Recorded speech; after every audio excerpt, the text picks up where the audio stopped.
Small ball, the referee explaining, and he's giving the put in there for two South Africa. Lovely look always on Colin Hawke's face when he knows that the players are trying one on.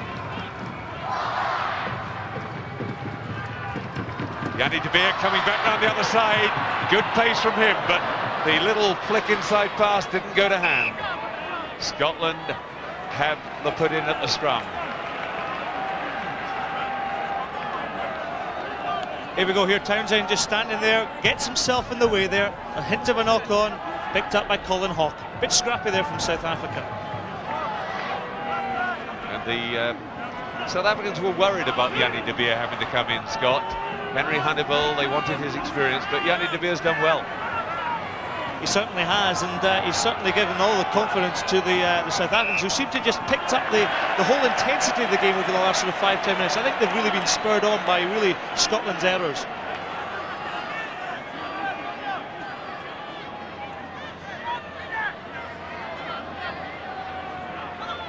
Still the South African put in.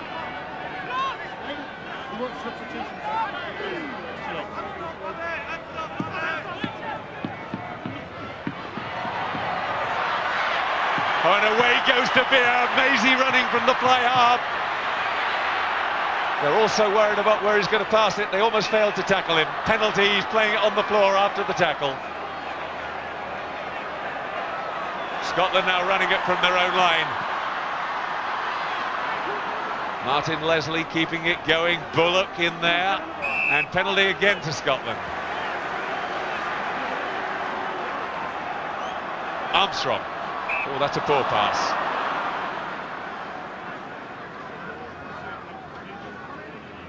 Now, he could order a scrum, but let's hope he's not going to. Perhaps he'll give Scotland the kick again. They want to make substitutions. Doddy Weir, there he is. Scotland's most capped forward ever. Coming in to win his 55th cap.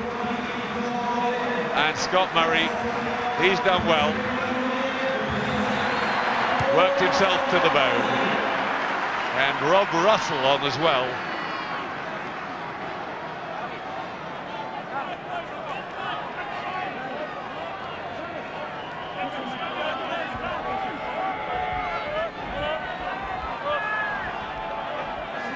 In fact, it's they've changed shirt numbers too. It's David Hilton who's come on up prop.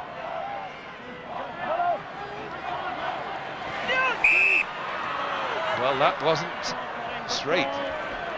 It's no good Stuart Grimes complaining that he got a perfectly good ball off the top, because Gordon Bullock's throw just wasn't straight. Well, you can see there Colin Hawke perfectly positioned, Bullock just throwing down the Scotland line. Skinstad the pickup. Youth van der Vestes and chips, but it doesn't get past Simpson. Oh, and he'd have done better to go himself. It was always too tight there on the touchline.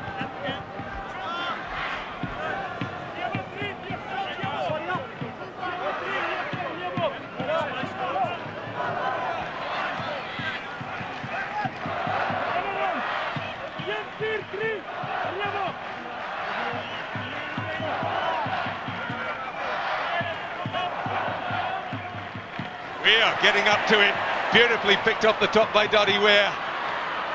That was just a straight leap. And a lovely kick. Scotland into the South African 22. They've got 6 minutes on the clock, plus probably 2 or 3 minutes of injury time to turn this one around. Well, that's the type of play that Scotland should have been looking at right from the off in this second half, trying to pin South Africa down in their own half, and really it's the erratic throwing of the ball, trying to keep the ball alive, that's actually allowed South Africa back into this winning position.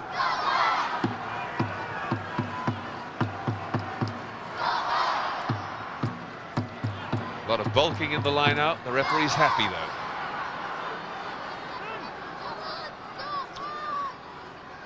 Skinstad pushes it wide. They're going to try and run out. It's got good pace, Robbie Fleck, but picked off by Townsend. Logan wriggles free and sets it up.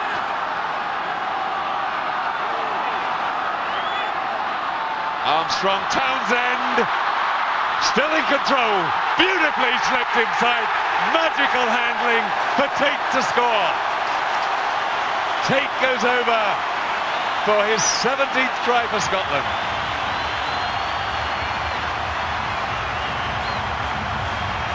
Well, Murrayfield erupts once again as Tate takes the opportunity, but it was the space that Gregor Townsend, the space that he's been looking for all throughout this game, suddenly opened up. He was the catalyst in this movement. Watch him, he looks outside, sees the problem outside, stays big in the feet, and has the awareness and sense to offload to Tate, who with power and strength goes over the line. So Scotland not dead yet, 32-24 at the moment. Kenny Logan.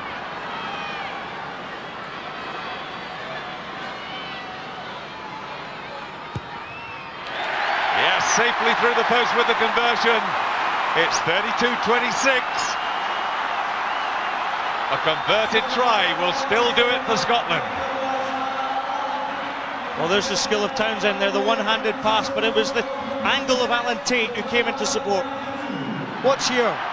Townsend spots the half gap, but here just out of shot. Look at that angle that Alan Tate got. He read the situation in the gap in the South African defence so well. About 5 minutes to go. Donny Weir.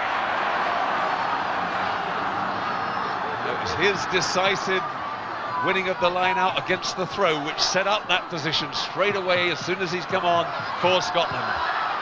Townsend, that's a good kick wide. He wanted a bounce that took it further on. Montgomery won't be taking any chances.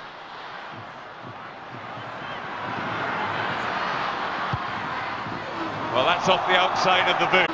Well, that's off the outside of the boot. The referee saying no obstruction. The crowd don't like it. Brendan Polser wriggling through.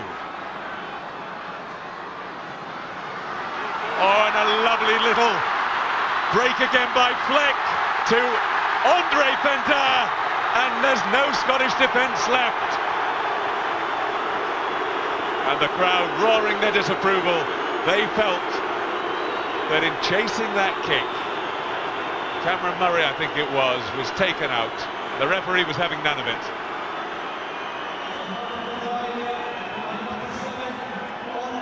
Well, look at the space here. Great footwork by Fleck, who just comes off his right. Wrong foot's Cameron Murray here. Well, let's see who's taken out here.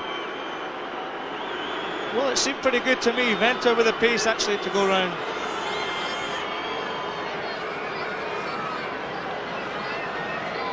Great footwork there by Robbie Fleck, and great acceleration and awareness. Look at the inside ankle from Venter.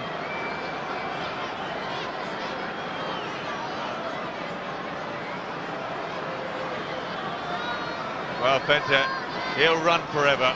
Big, strong man, and he'll carry the ball up. And for such a big man, you know, he's 17 stones, he's got good pace too. Here's actually the incident. Cammy Murray kicks. Oh, check from Percy Montgomery. That's what the crowd were upset about, because it then put him out of the game. But here's Fleck. Here's the try again from the reverse angle. Great support running there from Venter.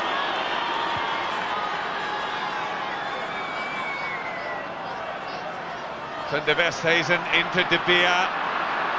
South Africa now leading 39-26.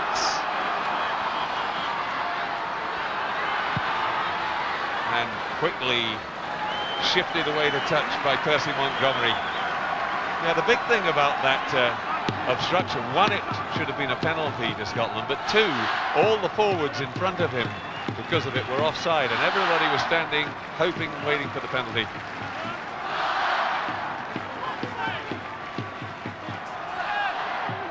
It was doubly important because it was a poor kick. Now Bullock, he hasn't always found his men. There's Doddy Weir, George christened, but Doddy known, and Bullock missing his man again. But the Springboks in trouble. Is it coming back to Scottish side? Yes, it is. A little drop goal. That's over. Now, I don't know whether it's really going to do any good, but the fourth drop goal for Scotland, for Gregor Townsend. And that reduces the deficit. Well, it was a nicely taken drop goal, but I question actually with a 10-point margin why that went over. We had to go for the try there and the goal. I think so, 39-29 the scoreline now. But one thing, whatever happens in this game, Scotland have shown that they can live with South Africa. And in the last 3 games at Murrayfield, it's been 34-10, 68-10, 35-10. And the Scots lucky to come second. But they've been in this match nearly all the way through. Now under pressure again. Cameron Murray, he's in trouble. Well, that's going to be a try, one or the other.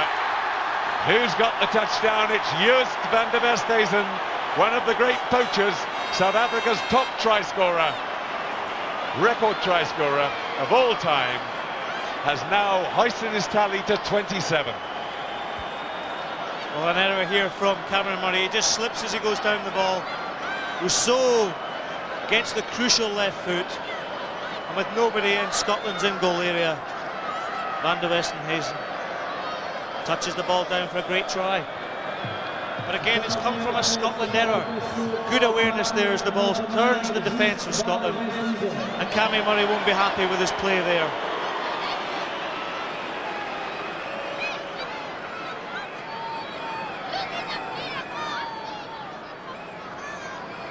Well, the spread goes to 15 points, which I think is a bit more than the bookies had it at, but it's certainly been a higher scoring game than anybody's expected. 29 points to 44. And Scotland losing out at the end in many ways just because they were having to play catch-up rugby. De Beer with the chance. We're now well into injury time. Over it goes. The flags go up, and the final whistle. South Africa have won it 46-29. Joost van der Westhuizen hoists his arms aloft. A very important game, because South Africa now know that they can look forward to the quarterfinals without going through the playoff stages. Scotland know that they're going to have to play that extra match. The final score, in the end, a convincing victory to South Africa, 46-29. But Scotland, Scott, well in it. They ought to take some encouragement out of that performance. I thought that was a wonderful game of rugby, actually, and perhaps maybe the turning point for Scotland was their lack of control, the errors they actually put themselves under pressure. They're trying to move the ball instead of maybe perhaps kicking into position and attacking from South Africa's 22. Yeah, something for everybody. Scotland showing that they are back. They certainly gave South Africa a match which is more than they've done in recent internationals, and they can come back from that. I think they'll know they made so many errors that they were the ones who really contributed in a big way to their defeat. But there were signs in there that John Leslie and Townsend were getting their act together. The final score, South Africa 46, Scotland 29. Kenny, how disappointing is that after a great performance? It's very disappointing. I mean, the first half was good, and I mean, it's a bit gutting, but we're a good team, the world champions, and we give it our best. A couple of late tries, you know, every time we put pressure on, they tend to score again, but we can take a lot from it. We're just very disappointed. It's a good performance for Scotland. Do you think the result reflected their superiority? Never. I mean, there's no way they were, I don't know what the final score was, but there's no way they were 15-20 points in front of us. We played well, and it's going to be a wee bit harder now, but there's a good team spirit there and we'll get through it. Thanks, Kenny. Thanks.